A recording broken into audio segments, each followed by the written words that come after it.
Okay, today guys, we're going to walk through the official portable TMI shooting range. It's really neat because it costs $3 in total to make a whole shooting range. First off, we walked down the old railroad tracks by my house and we picked up some plate ties. Now this particular plate tie that you've seen has been shot with everything from .22 long rifle to Russian 8mm, and it's held up pretty good. You can see if you look closely that there are some indentations on the plate from the Russian 8mm, but those old Mosins, they can do a lot of damage to things. So after about 500 shots, I think we might have to replace it. Not bad for free. The next thing you'll see is that we have a can of Krylon Fusion fluorescent paint.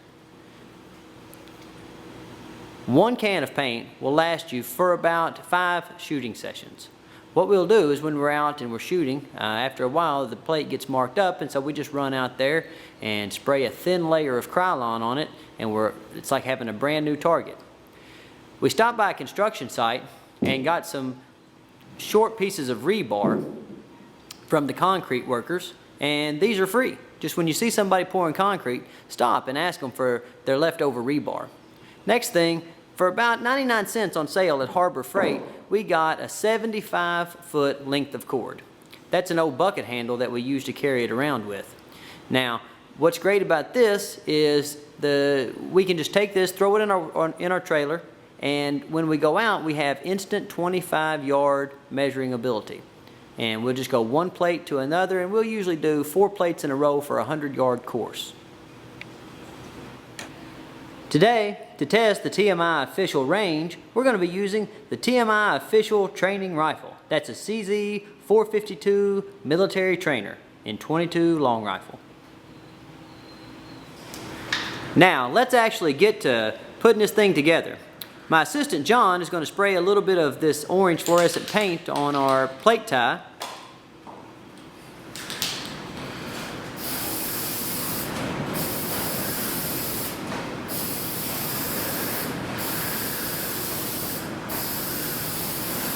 All right, and now with just that much effort, we have a target that's ready to be shot at in low light conditions or the middle of the day. Action. Okay, John's going to now place the rebar stakes in the ground, and this will be the backing for our target.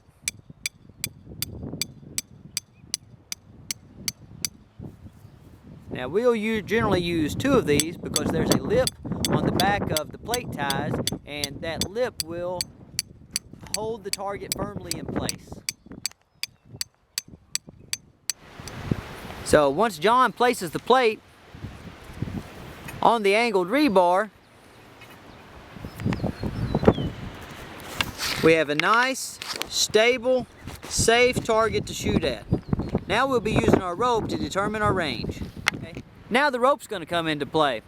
Since the rope is exactly 75 foot long, it's pretty easy to uncurl it and knock out your range in 25-yard increments.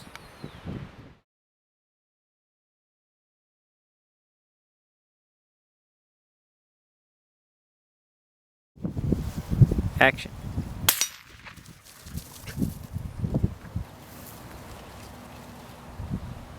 Those are good hunting dogs.